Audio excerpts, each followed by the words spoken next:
অরাজনৈতিক থাকা যেটা বলছেন, অরাজনৈতিক না, আপনার রাজনীতির কথা বলতে হবে। আপনি দেশের জনগণ অনেকেই যারা দায় সেরে গেছেন, যারা অনেকেই বলছেন যে আমি শুনেছি যে আমি অভিনয় নিয়েই থাকতে পছন্দ করি, আমি রাজনীতি নিয়ে কথা বলবো না। No, you can't say that. এই দেশের জনগণ হয়ে এই দেশের আপনি এই দেশের সমস্ত রাজনৈতিক সুযোগ সুবিধা ভোগ করবেন, কিন্তু আপনি রাজনীতি নিয়ে কথা বলবেন না, আপনি ভয় পাবেন, এটা আসলে কোনো এটা গ্রহণযোগ্যতা না। আর আমরা কখনোই সাপোর্ট করি না যে গোলাগুলি দিয়ে বা শক্তি বল প্রয়োগ করে রাজনীতি হবে। রাজনীতি হবে জনগণের জবাবদিহিতার ভিত্তিতে, জনগণ কি চায় তার ভিত্তিতে। ইভেন এখনও যে অন্তর্বর্তীকালীন সরকার গঠন হয়েছে, সেখানেও যদি আমরা যদি আগের সরকারের সাথে তাদের সম্পৃক্ততা পাই, আমি এটা ধিক্কার জানাই, আমার মনে হয় তাহলে সেটাও অপসারণ করতে হবে। এবং সরকারের বিভিন্ন উচ্চপদস্থ জায়গায় আমাদের বিগত সরকারের লোকজন আছে, আমি চাই তারা প্রত্যেকে তাদের পদত্যাগ করা উচিত, তাদের প্রত্যেককে, যারা যারা আগের সরকারের সাথে ইনভলভমেন্ট ছিল। কারণ তারা যদি তাদের সহাবস্থানে বহাল থাকে, তাহলে আমরা নতুন করে রিফর্ম বা রিবিল্ড করা যেটা বলছিলাম নতুন বাংলাদেশকে, সেটা করা সম্ভব হবে না। ডাকাত নিয়ে আতঙ্ক তৈরি করার চেষ্টা করলো, কোথাও কিন্তু ঠিক করে ডাকাতি হচ্ছে না, কিন্তু আতঙ্ক তৈরি করছে। এবং অনেকে ধরা পড়ে বলছে যে তারা হচ্ছে আওয়ামী লীগ নেতা, তাদেরকে বিভিন্নভাবে দূর থেকে তাদেরকে এটা পরিচালনা করছে।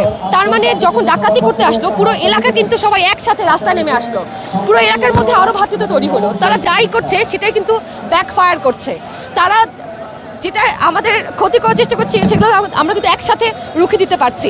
আমার মনে হয় এখনও যদি আমরা সাংস্কৃতিক কর্মীরা যদি একসাথে এটাও রুখে দিতে পারি, আমাদের যে সম্পদ, আমাদের সিনেমা হলগুলো, আমাদের ভাস্কর্যগুলো, আমার মনে হয় সেটাও আমরা একসাথে পারবো। এটার জন্য আমার মনে হয় আমাদের শিল্পীদের একটা কমিটি গঠন করা উচিত, যে আমাদের ভাস্কর্য এবং সিনেমা হল রক্ষার জন্য একটা স্পেশাল কমিটি। এবং আমি আরও বিশ্বাস করি আমাদের এই ইন্ডাস্ট্রিতে অনেক কিছু পরিবর্তন আনা দরকার। যেহেতু আমরা সমস্ত বৈষম্যের বিরুদ্ধে কথা বলছি, আমাদের এই ইন্ডাস্ট্রিতে যত বৈষম্য হয়েছিল সেগুলো বা সিন্ডিকেট ছিল, সেগুলোর অ্যাগেনস্টে আমাদের এখন কথা বলতে হবে। এখন আমাদের অনেক হাই টাইম, আমাদের যে নির্বাচন, আমাদের যেখানে সুষ্ঠু নির্বাচন, সেটাও যেন এখানে বজায় থাকে। আমরা যেন কখনো কোনো দলের বা কোনো রাজনৈতিক কোনো ক্ষমতার দিয়ে আর কোনো নিষ্পেষিত না হই, সেটা আমাদের শিল্পীদের প্রত্যেকের ঠিকঠাক অধিকার, সেটার কথা বলতে হবে। আমি নাম ধরে কী হবে, কারণ এখানে there is so many small syndicates, এবং আমরা জানি যে আমাদের বিভিন্নভাবে বিভিন্ন সময়ে আমরা এটা দিয়ে ক্ষতিগ্রস্ত হয়েছি। এখন আমি কয়জনের নাম নিব? এখন এই নাম নেওয়ার থেকে এটা তারা বুঝে গেছে, বা যারা বোঝে তারা বুঝে গেছে। এখন আমাদের সময় সবাই একসাথে হয়ে কাজ করার। আমি বলি 15 তারিখে যখন প্রথম হামলা করা হয় স্টুডেন্টদের উপরে, আমি একটা স্ট্যাটাস দিই। স্ট্যাটাস দেওয়ার পরপরই আমাদের ইন্ডাস্ট্রি থেকে কয়েকজন আমাকে ফোন করেছিল, এগুলো লিখো না চমক। এই যে আমাদের স্বাধীনতা ছিল না, কিন্তু আমি কিন্তু ব্যাক টু ব্যাক লিখেছি। তারপর আমি যখন 17 তারিখে যখন স্টুডেন্টদের হল বন্ধ করে দেওয়া হয়, আমি যখন লিখি যে 30 জন মেয়েকে আমি আমার বাসায় জায়গা দিব, আমার বাসায় হুমকি দেওয়া হয়। আমি বাসা ছেড়ে আমাকে আলাদা বলে দিতে পারেন, নাম ধরতে হবে। তাহলে আমি আপনাকে বলি, তাহলে আমার ফেসবুকে জানে, স্ট্যাটাসটা এখনো আছে, ওখানে যে দেখেন, ওখানে যে আপনাদের নাম আপনি মুখস্থ করে, আমি তো তাদের নাম মুখস্থ করে রাখিনি। আপনি হুমকিগুলো ধরে দেখেন না, আমার ফেসবুক প্রোফাইলে, পেজে, কমেন্টসে, আমার মেসেঞ্জারে আমার ভরা। এবং যারা বলেছে, কিছু মানুষ আমার শুভাকাঙ্ক্ষী, তারা বলেছে চমকগুলো বলো না, তোমার বাসায় হামলা হতে পারে। হ্যাঁ, এখন তারা শুভাকাঙ্ক্ষী, তারা যে আমার ক্ষতি চেয়ে বলেছে, তারা আমার নিরাপত্তার কথাই চিন্তা করে বলেছে। এনিওয়েজ, তারপর এগুলো নিয়ে আমি বরাবরই বিদ্রোহী, আমি বরাবরই আউটস্পোকেন। আপনারা জানেন, যে কোনো অন্যায় হলে বা যে কোনো কিছু হলে, আমার সাথে হোক, সেটা মানুষের সাথে হোক, আমি এটার বিরুদ্ধে কথা বলতে পছন্দ করি।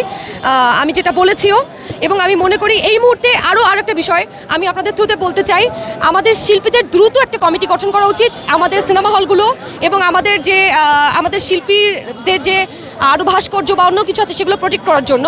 কারণ আমরা কোনোভাবেই চাই না কোনো কুচক্রী মহল আমাদের শিল্পচর্চার কোনো বিষয়ে আঘাত এনে এটাকে স্টুডেন্টদের উপর চাপিয়ে দেখ।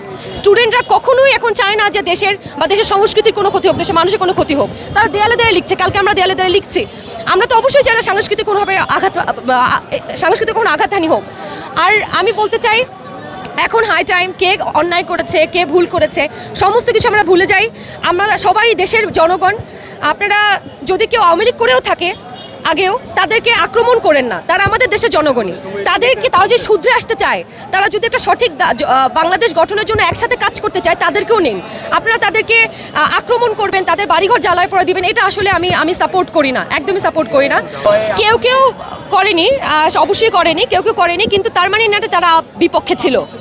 তারা বিপক্ষে ছিল এরকম না, তারা সবসময়, আমি যতদূর দেখেছি, এবং যারা আমাকে বলেছেও যে চমকগুলো ডিলিট করো, তারাও দেশের ভালোই চায়।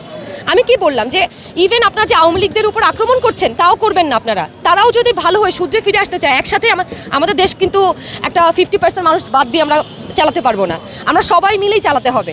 হ্যাঁ, এবং আমার পেজ যারা ফলো করেন তারা তো দেখবেনই আমি প্রথম থেকে কিছু কথা বলে আসছি এবং এখনও বলে আসতেছি।